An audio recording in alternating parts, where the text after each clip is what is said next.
Okay, everybody, I think we are now live. Fab. Thank you, everyone, for joining us tonight. My name is Helen Mansfield. I am the MD of Encouraging Women into Franchising. My conversation today is with Natalie Normanson, a franchisee of Revive UK. Natalie owns the Trafford territory of Revive with her husband Dan, and has been a franchisee with Revive for over 13 years.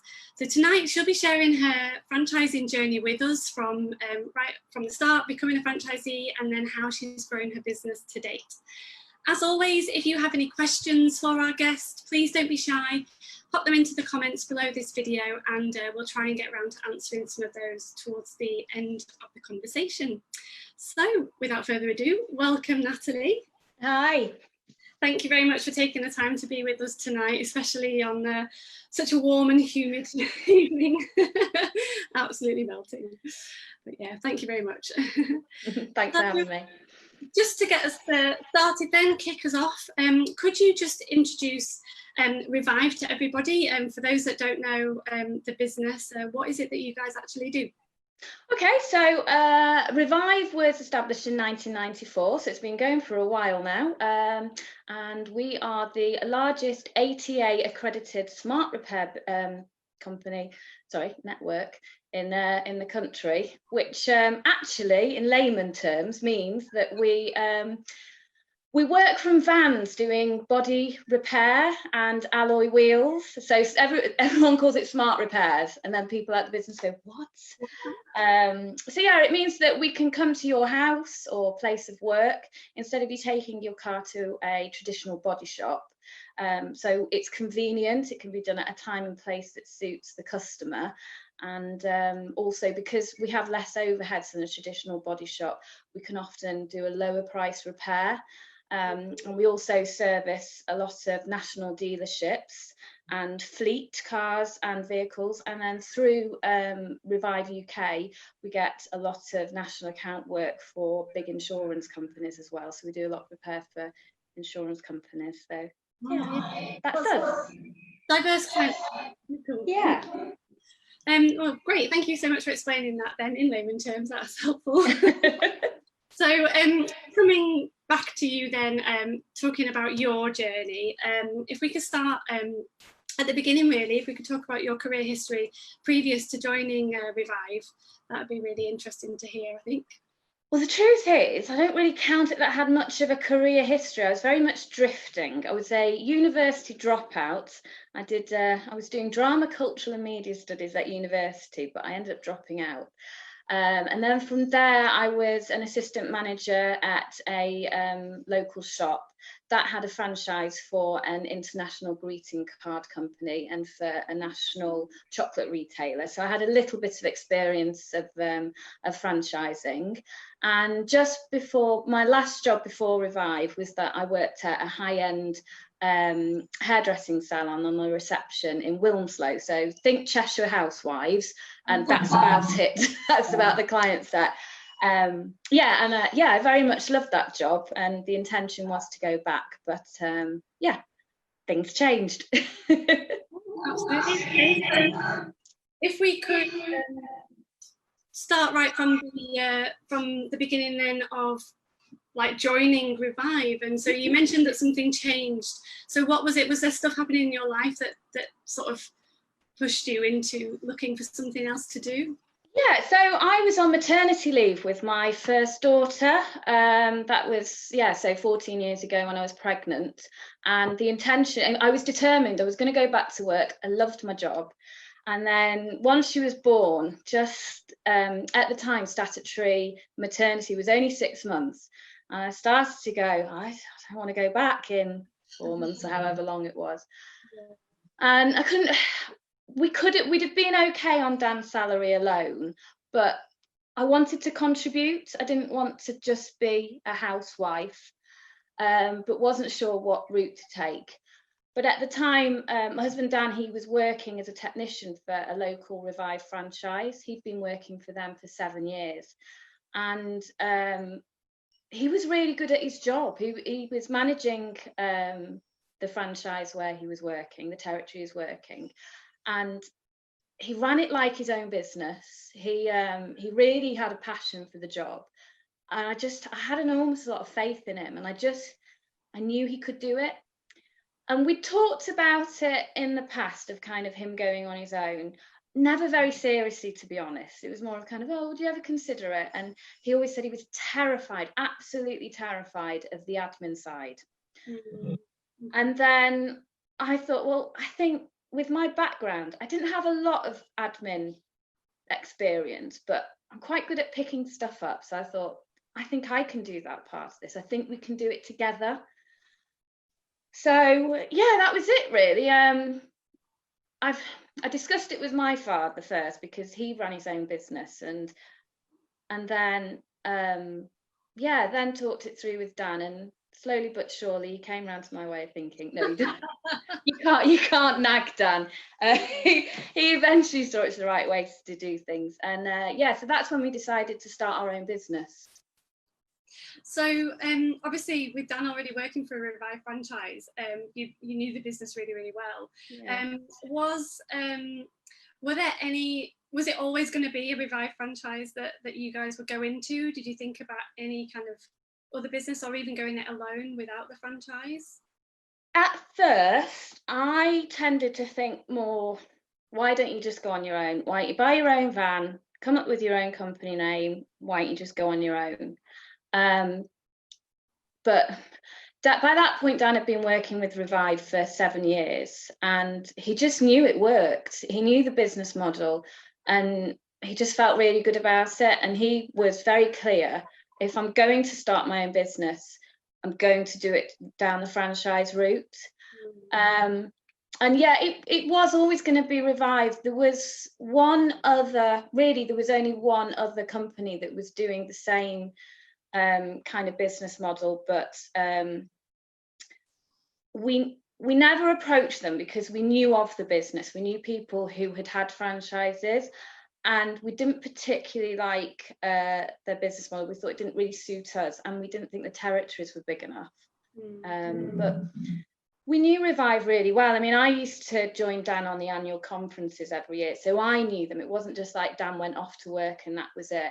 I knew Mark. In fact, Mark, who's the MD, he'd been at our wedding. It's very much with Mark and Terry. They're the MDs of Revive UK, and at that point, Dan was a technician, but they would treat Dan exactly the same as they treat someone who had a multi-van franchise. It really was very much a network.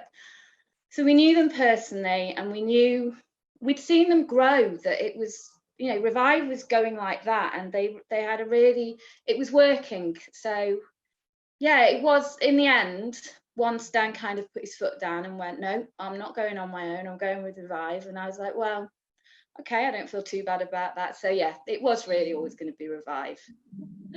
You mentioned that he kind of knew that he would go with a franchise.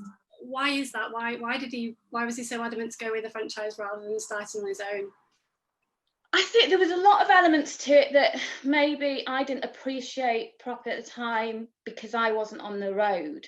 But one of the elements that he knew, that he got a lot of national account work. So a lot of the work that he was doing was coming to him via Revive. So it would be insurance jobs, or it could be a national dealership that Revive had a contract with.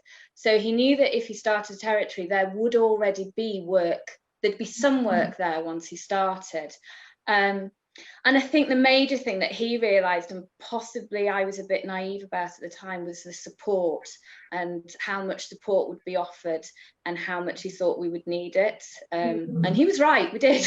We very much needed the support. So yeah, that's why really he knew that it would work. I wonder if you could go back a little bit again, just to when you mentioned about it was really you that pushed to do something different, obviously coming back off maternity leave. Again, could you just sort of go into a bit more detail what you were thinking at that time? Why was it you didn't want to go back to the hairdressers and sort of employment, and started to really think about running your own business? I didn't want let me think the best. So I grew up with a mum who used to work 6 days a week, and I had a very happy childhood. Both my brother and I did. But we did spend a lot of time at our grandparents' house. We never went to nursery. We were looked after by our grandparents. And my mum did that because she had to. Her and my father ran their own business. But I know that that isn't how she would necessarily have wanted it.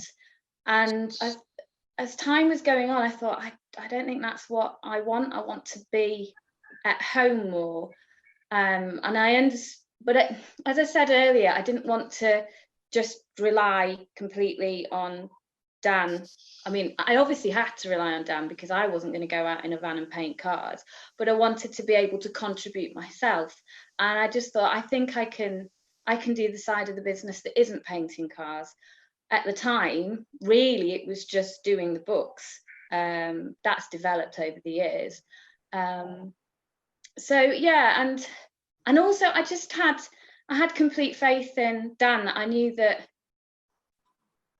he could run his own business, because I knew the passion that he was putting into his job would be really good if he put it into his own business. So yeah, I think the major driving force was just not wanting to use childcare, was wanting to be at home and to be able to go to the park with my daughter and take her off to the beach if need be and things like that.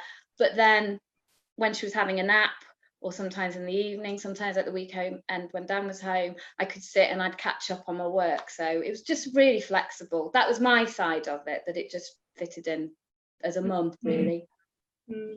So tell me then what the first steps were. You broached it with Dan, and obviously had that conversation, and he sort of eventually came around and agreed that it was a good idea. So then did you approach Revive pretty much straight away? Yeah, it was. Well, first of all, Dan had to speak to his current employer because he was a Revive franchise. Anyway, Dave, who was employing Dan at the time, he was really supportive. He could see that was the way things were probably going to go. So he was really encouraging. And then we had to contact Mark and Terry, and it wasn't a given just because they knew us, and they said that, it's not a given that you're necessarily franchise material.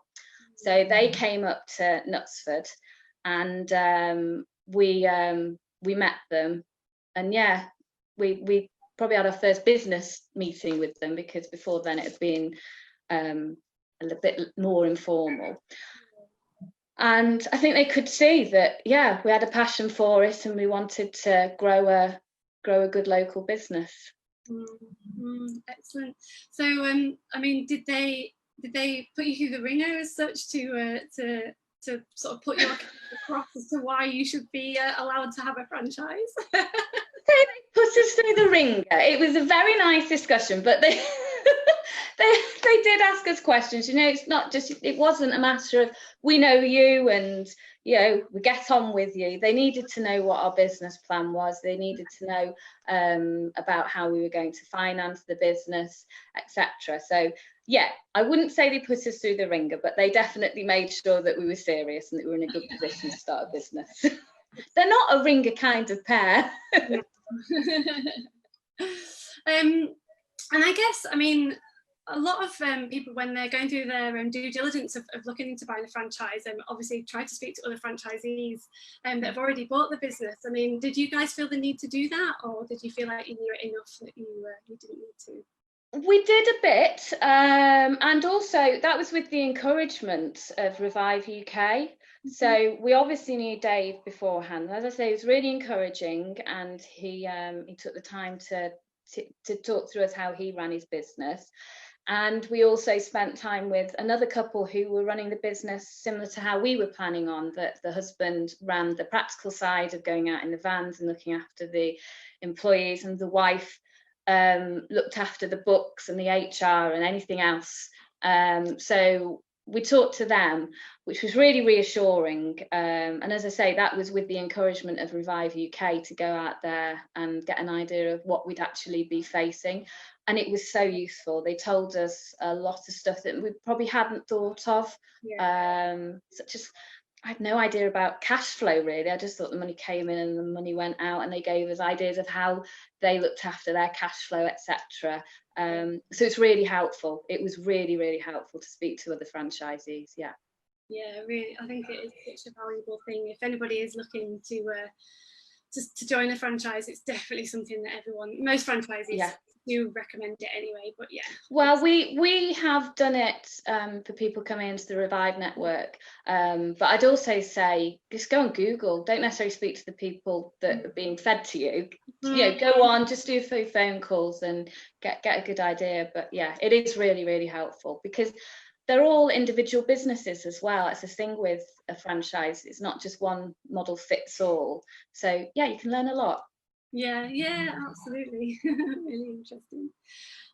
So then obviously next start of the journey was actually purchasing the franchise and starting.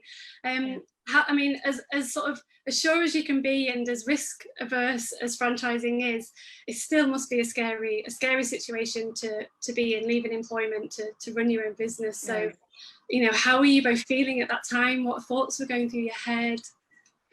I'm going to think probably the same as most people are when they first start a business. We were terrified, but we were also confident. If you can be terrified and confident at the same time, and I'm really excited. It was really exciting. But no, it's great. I just remember Dan going off the first few days and me ringing him and going, "How is it?" And he'd go, "Yeah, it's all right." I mean, to him, it was almost like he just was going out and doing what he did anyway, but he was just doing it for himself. And because I was doing the books most time for the first few days, I was just sat there going, yeah. But it was terrifying but exciting at the same time. So in terms of getting new clients then, because I guess before he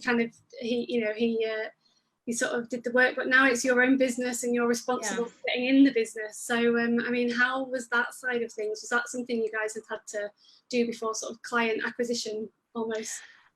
It came quite easy to Dan himself. I didn't play a massive part of it because if you ask me how to paint a car, I will go, I've no idea. So that was all very much on Dan, but he'd been in the industry at that point for 7 years, and Dan keeps a good relationship. So we did marketing.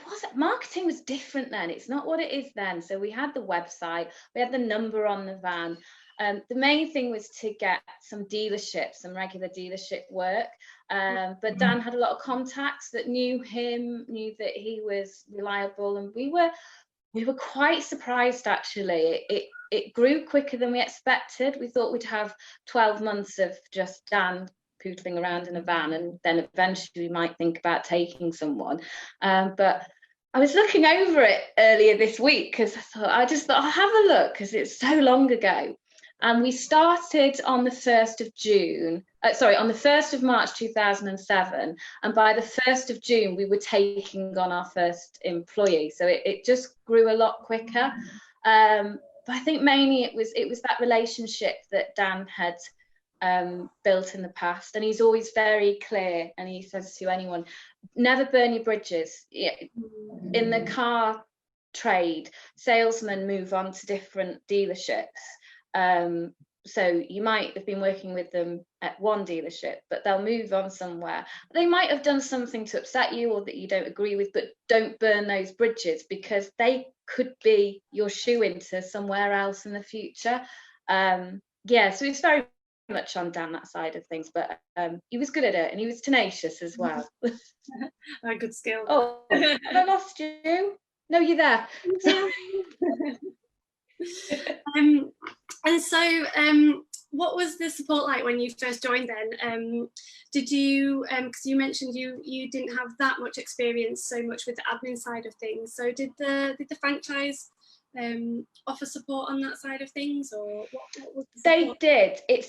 It's a very different company now to what it was 13 years ago. So when we started, I wasn't in a position, because I was at home with my baby, to go down to Rugby, where Revive UK is.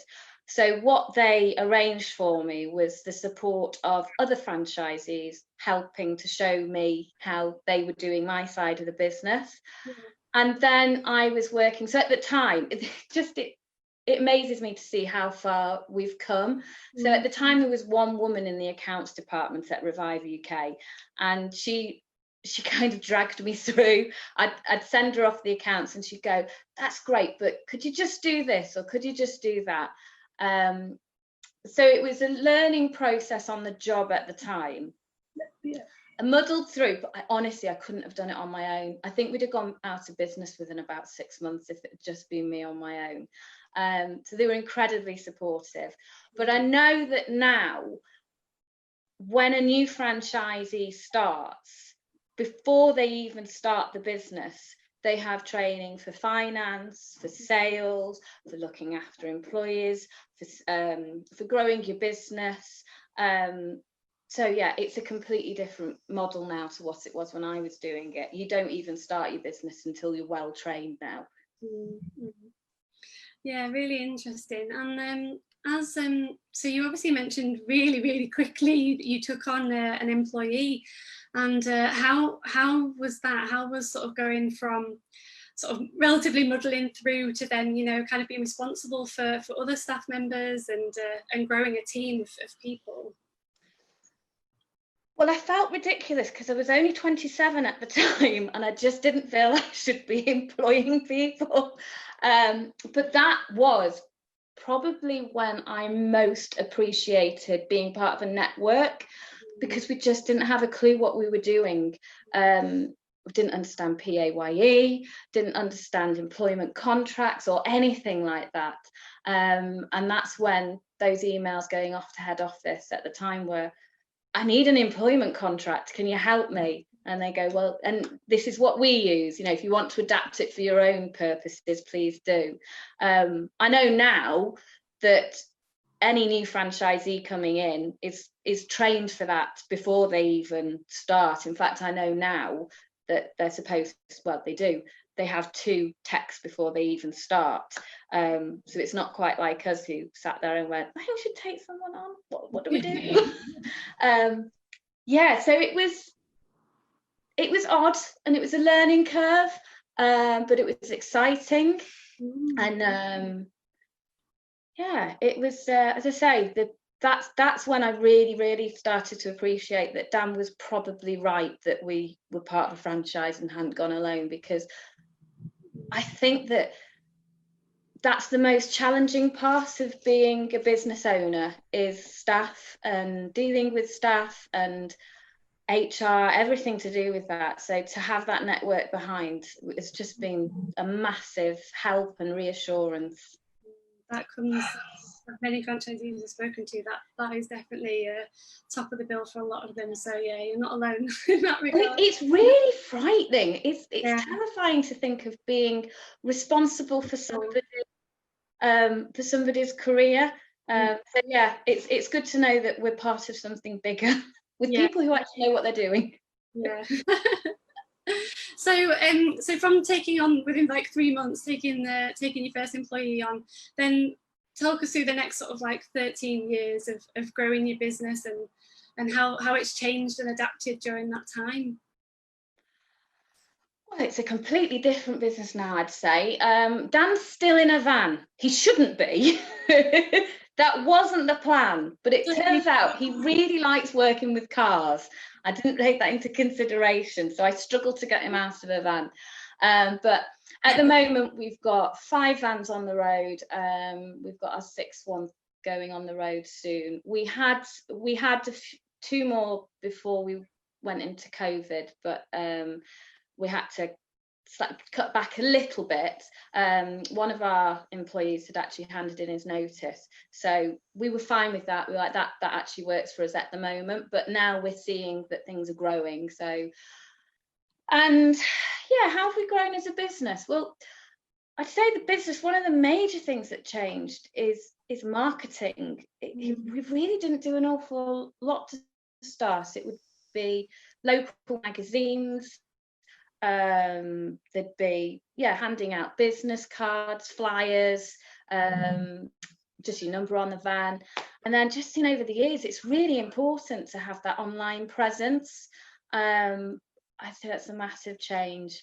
And as for Revive UK itself, that's now gone to, there's 35 members of staff there to support all of the networks, and there's so many of us now. I really wish I could tell you how many of this. I was going to ask, but I didn't want to put you on the spot. Yeah, I know. Do I know? I did know. I'm so sorry. I did know, and it's gone like that. But there's a lot of us. There's a lot of us on the road, which is great, because I think one of the things that has proven itself is that there's a lot of us who've been in this for a long time. Yeah, sure. And I think that says an awful lot. So when we go to the annual conferences every year, you're seeing faces that you've seen for the past 10 years. There's people who've been there longer than us. And then there's new people coming all the time as well. And it just gets bigger and bigger. I can't believe what such a big company that it has become since we first started. Yeah, a lot of people talk about franchising like a family, and I think that's really, really true with Revive. It really is. Yeah, it's great. Yeah, it is. It's good that we all wish each other the best of luck. I think that's brilliant. No one's against each other. There's possibly an element of healthy competition, of trying to outdo each other on the sales and stuff. But at the end of the day, everyone just wants each other to do well. So they're always happy to share information, share advice. Yeah, it is. It is a really good family. It's lovely when everyone gets together. It's good fun. Oh, I bet. But yeah, it's so true. If you do well, and your neighbour does well, then the whole brand benefits. So absolutely. So you mentioned obviously marketing being a big change. I work for a marketing company, so okay. So how did you guys handle that? Is that something that you guys did your role change to encompass that, or had you brought on office members of the staff to deal with more things like that? No, still just me, but that's where, well, we've been trained. We've constantly been trained to adapt to what we need to do at the time. In fact, during lockdown, Revive UK realised that we needed to push towards getting more customers who were doing jobs that were, see, we call it retail, so doing the jobs that are at customers' houses, that are at customers' places of work, and try and get more of those jobs going and let people know that we're out there. So we've been trained during COVID by webinars on Facebook, which I thought I knew all about because I use Facebook, but it turns out I really didn't know an awful lot about it. Trained on how to use LinkedIn, how to use Instagram better.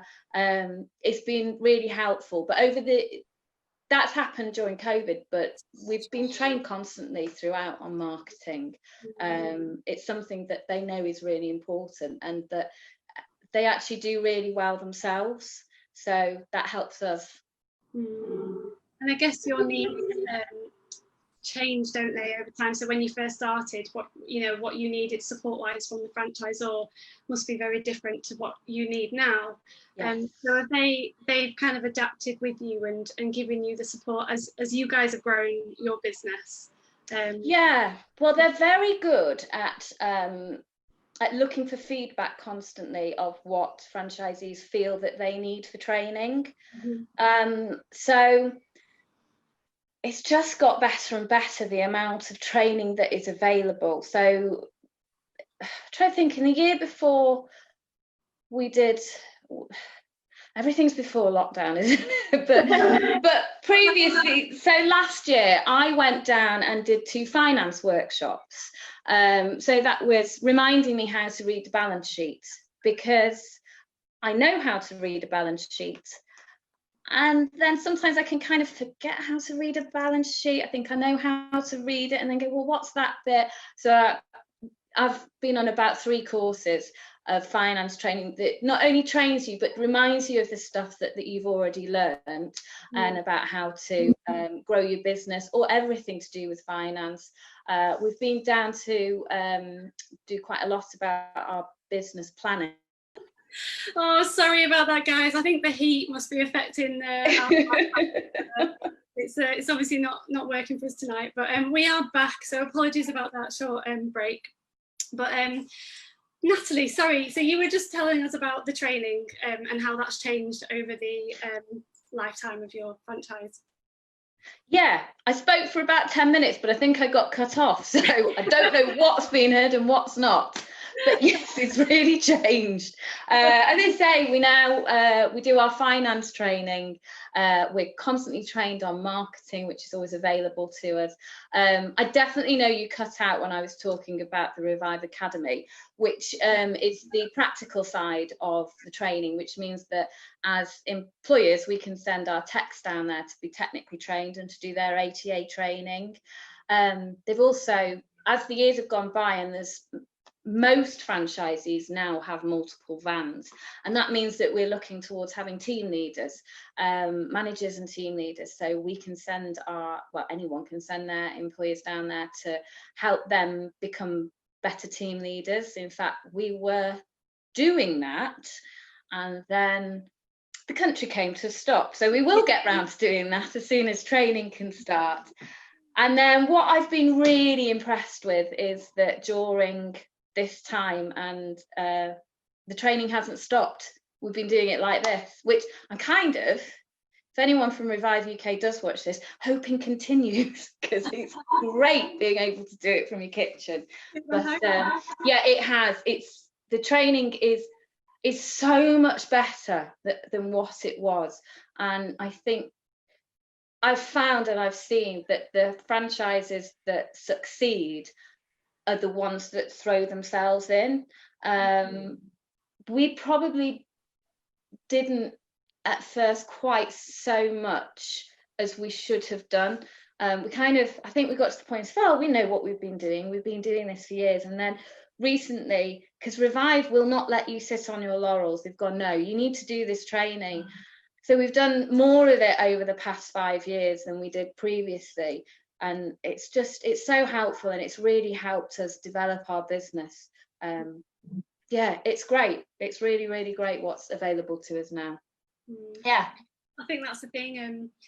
Even if you've been doing the business for years and years, you just never know what's around the corner, do you? And who could have predicted what's happened this year? So you know, there's all these benefits to being part of a franchise. I think just constantly learning and adapting. I think I've probably just missed about 15 courses that are available. My head's going, what else do we do? Every element of running a Revive franchise business is there to be learned. To be picked up.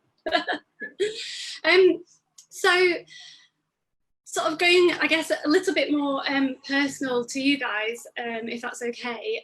So when you first started, obviously you did want a slight change of lifestyle. You wanted to be able to spend time with your family and things like that. And I'm guessing maybe when you first start your own business, you don't quite have the work-life balance that you probably want right at the start. So being quite honest, was it really hard work at the beginning? To be honest, for me, it's harder for me now than it was at the start, because we're a bigger business. I found it easier when it was just Dan or 2 vans on the road. My role has got bigger, and I like that. I think I've got quite a good work-life balance. It's completely different for Dan. he was getting to the point of starting to get that balance right, and then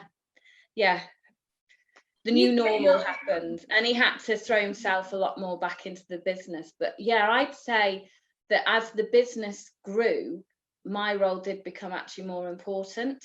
But it happened as my children grew. So at the start, it was okay, just being a smaller business. It worked for me, and I could do it when they were taking naps. And then they went to preschool, and that was probably about the time that we took our 3rd van on. So then I could take a bit more. So the business has actually grown with our children, and now they're both at high school, so I've got all the time in the world. So my role's definitely grown, but that's how I like it. And do you think your sort of skills as well, and things like that, and you as a person, I suppose, have changed over that time, learning and growing.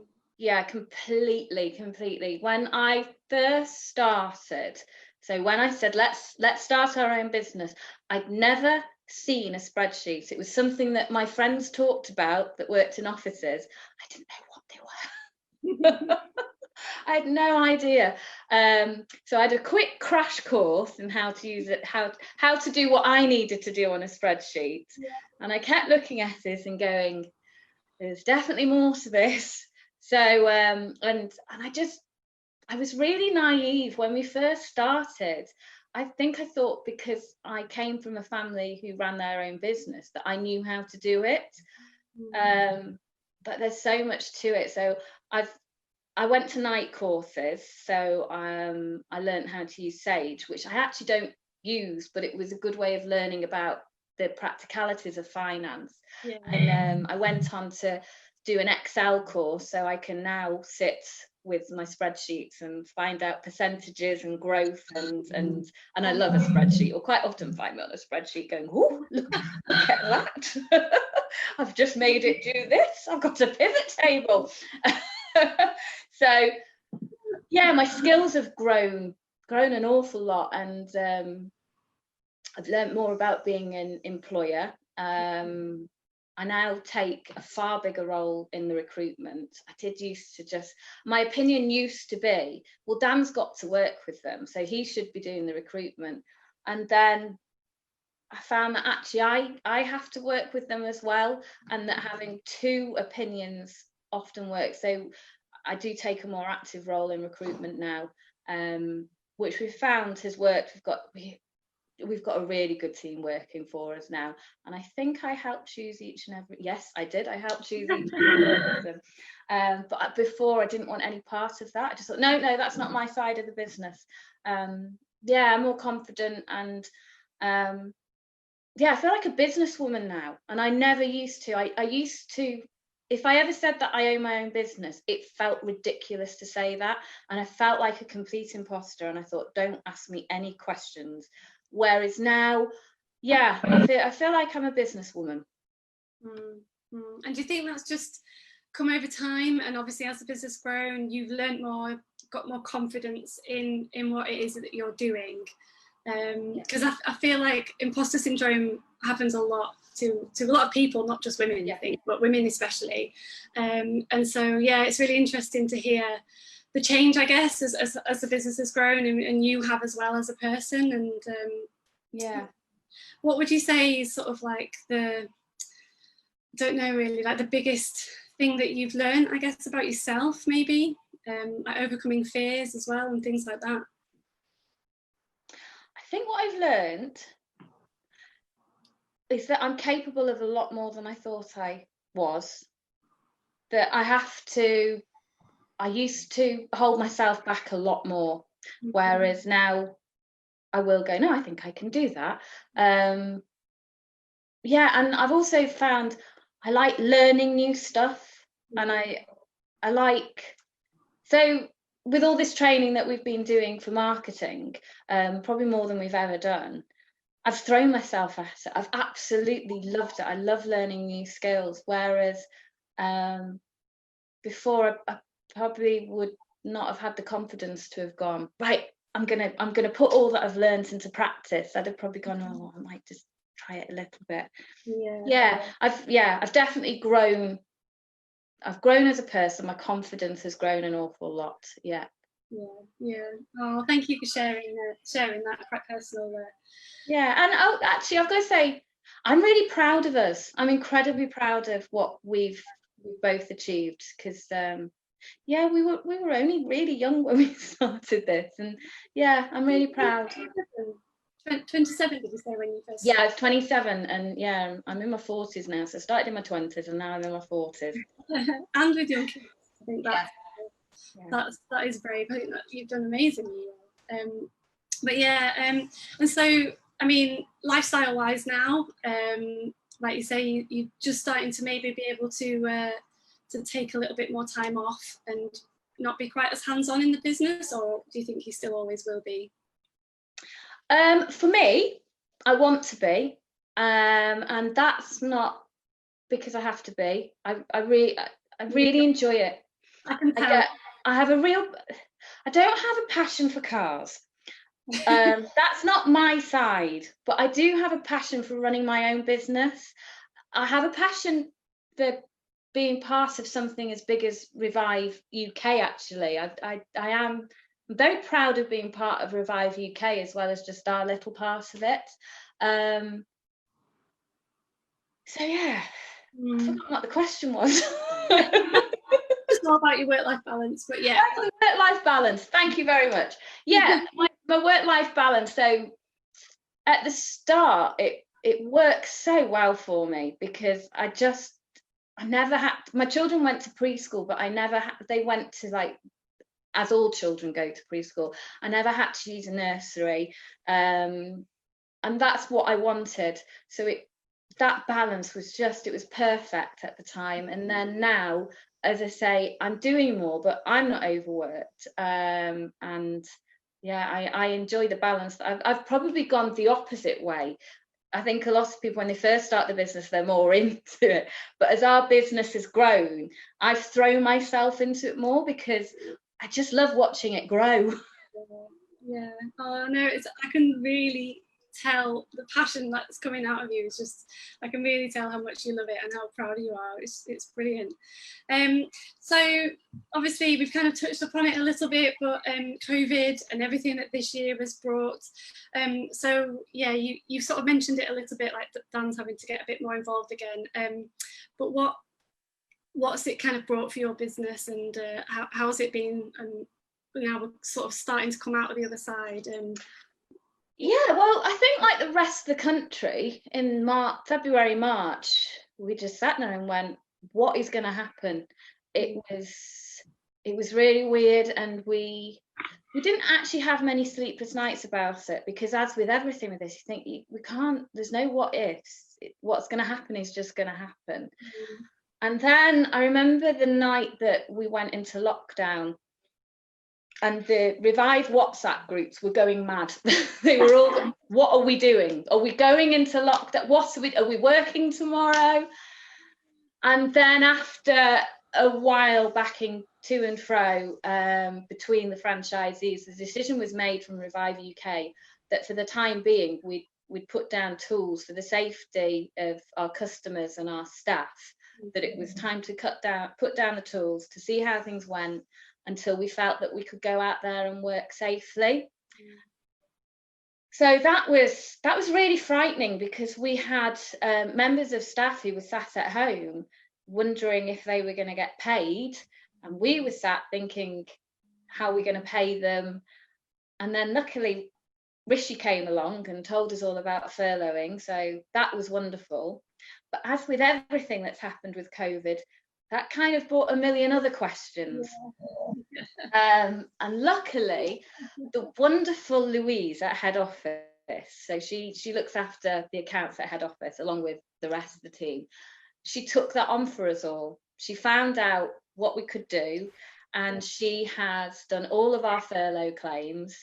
So that was amazing, because I found anything that involves HMRC, I just think I'm going to prison. So yeah. to have that was like, it's all right, we know what we're doing, there's no point everybody panicking and trying to work this out, we'll do that, was just, oh, I can't tell you, it was wonderful. And she's worth her weight in gold, to be honest.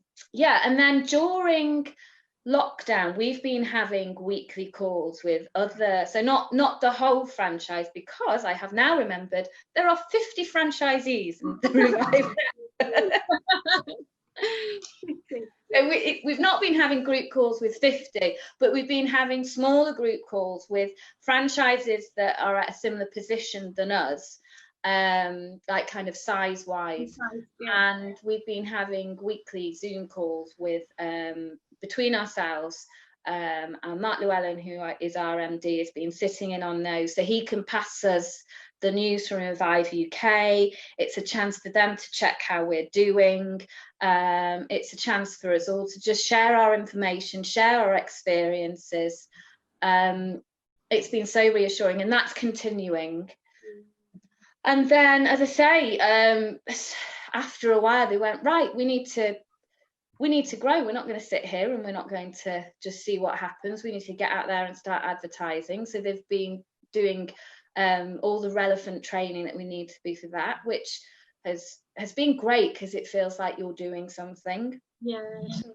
Anyway, Revive UK went out and piloted basically a safe working practice. So before anybody else went out, they went out at first, put together a safe practice, came back to us and went, yeah, it's working, we can do it, because our guys are in a van on their own. There's not 2 or 3 people, it's just one man in a van.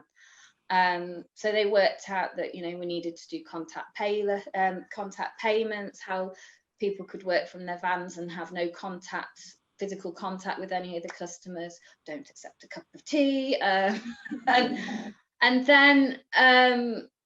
and then we felt we were ready to go. So for us, Dan went out at first in mid-May. We used the advice from Revive UK to put together our health and safety policy for COVID. They helped guide us, and then obviously we had to adapt it to our own small business. Dan went out.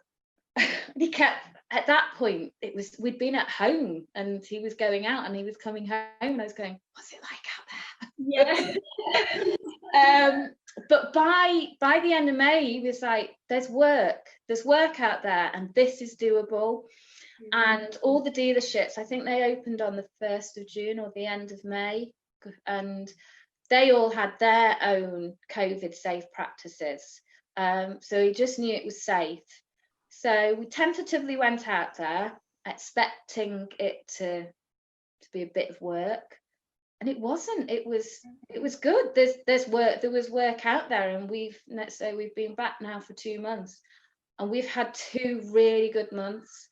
And our techs they've just been incredible. They've supported us continuously, and they've gone out there and they've worked they've been so hot today. They have been really hot today, but they've been really supportive, and it's a real shame actually, because we need to go out as a group of people. We need to go out and we need to pat each other on the back, but we can't, because we can't risk taking the whole team down. Yeah. It's got COVID. Yeah. So we're all kind of on the WhatsApp groups at the moment, but yeah, so it's and that's continuing. We're going to continue with the Zoom calls that we're still doing those every week, and I think the plan is to continue with that. I don't know how long it'll go on, but I think it's funny, before it used to be a thing that we'd go to head office, we'd go down to Rugby, and that's how we'd all connect. And apart from that, it was from WhatsApp group messaging. And I have a feeling there's definitely more of a connection between the franchisees than there was before. And I have a feeling that will probably, in some way, don't know whether it'll be weekly calls, but I should imagine that will continue a bit. It's worked really well. It's been really reassuring that we've not been in it on our own. And I was reflecting with Dan the other day about it, and I went, I'm really so pleased that we've just been stronger together as a network. Yeah. I think there's a couple of really interesting things you mentioned there. So I think we talk a lot about the support that you get from a franchisor, but I think sometimes it's often the support you get from other franchisees that is actually really, really crucial. And you're all, like you say, you're all in it together, you're all going through the same kind of things together, and same probably concerns and everything. So just really good to have the support from other people in the same boat.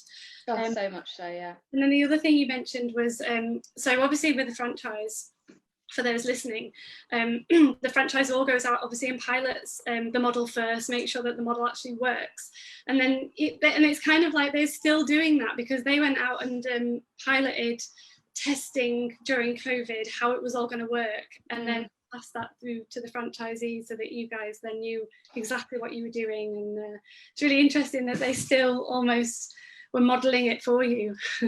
Yeah, it was an interesting time because as a company, Revive UK encourages franchisees to try and get a business that, not that they can step away from, but that can run with them taking, I don't want to say a backseat, but for them to sit over an organisation, and that a business can, if they go away for a week's holiday, a business can run. And just for a couple of weeks, it was like, you need to go out there, you need to get back into your businesses just for a short time, and you've got to work out how your business is going to work in this new situation. And now we're getting back to the point of, okay, time to let that business work, and you step back a bit. So yeah, it's been a very interesting time, but it's been great. I think if it was just Dan and I going through it together, we might have killed each other by now. Have other people to bounce off. Well, I didn't even come into housing working together, husband and wife. That's probably a whole nother conversation. Excellent. Well, I think that's quite a good place to probably take a pause. I am just going to have a quick look at our various groups where we're streaming this, just to see if any questions have come in for you. So I'm just going to refresh a couple of pages.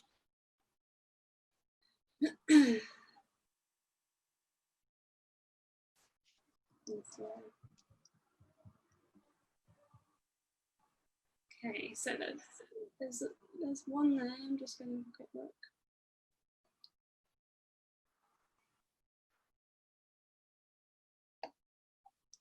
So I've got one that's come through from a lady called Sue, and her question is, if you had to pick only one, what would you say is the major benefit of being part of a franchise network? I think I know the answer to this. There's loads. Support. You're not in it on your own is the major thing. I've made mistakes over the years, and I've had a network there to help me and go, do you realise that you've done this? Support. You're not in it on your own. There's always someone to email, there's always someone to WhatsApp. Yeah, you're not in it on your own. Yeah, I think that's so reassuring. Yeah, I think. Cool. So I have one last question. I ask it to all of my guests. So if there was somebody out there now watching, thinking about potentially running their own business, maybe franchising is for them, they're just considering it, what advice would you give them if they are thinking about buying a franchise? First of all, find something that you're passionate about. I'm not passionate about cars, but my husband is. He loves cars. That's why I cannot get him out of a van. There are days that he'll moan about his job, but he loves going out there and he loves working with cars. So find something that you're interested in, that you're passionate about. Meet the team. Find who you're going to be working with. Not necessarily just a couple of people. Find, speak to maybe the accounts team and see how they'll be helping you. But one of the major reasons that we went with Revive was we felt so comfortable with them, and that's been proven the whole way through. And as I said earlier, speak to other franchisees, find out what their businesses are like. All Revive businesses are completely different. We don't lose the autonomy of our businesses. We all run different operations. So find out of other people what their experience has been like, find out how they run their business, what works for them. I would say that if you do that, there might be a possibility that you hear some negatives, but don't let that put you off. Speak to head office and let them know those concerns and see what they can tell you about that. But yeah, just do your research on the people, really, because you're going to be hopefully, fingers crossed, working with these people for a good while, and it really helps if you like them and you all get along and you trust them. Trust is a major part of being part of a franchise, because you're going out and you're working under that brand name. So yeah, you want to be trusting the business that you're going into. Oh, thank you. That's such good advice. Thanks so much. Thank you for sharing your story with us tonight as well. Tonight of all nights when it's so warm. So yeah, it's an interesting story. I've loved speaking to you, and I hope everyone watching at home as well has taken lots away from the conversation. And as always, if you are watching and you think that joining a franchise could be of interest to you, then please come join us at one of our next EWIF online meetings, because we'd really love to talk to you more about it. But that is it from tonight. So thank you again, Natalie. It's been really brilliant chatting to you. Oh, it's been so nice to reflect. It's been lovely. Right, actually, yeah, over 13 years. Yeah. But yeah, enjoy the rest of your night. I think I'm going to go get a very cold drink and possibly get in a bath. Enjoy the rest of your evening, everybody. Speak to you soon. Thank you. Bye.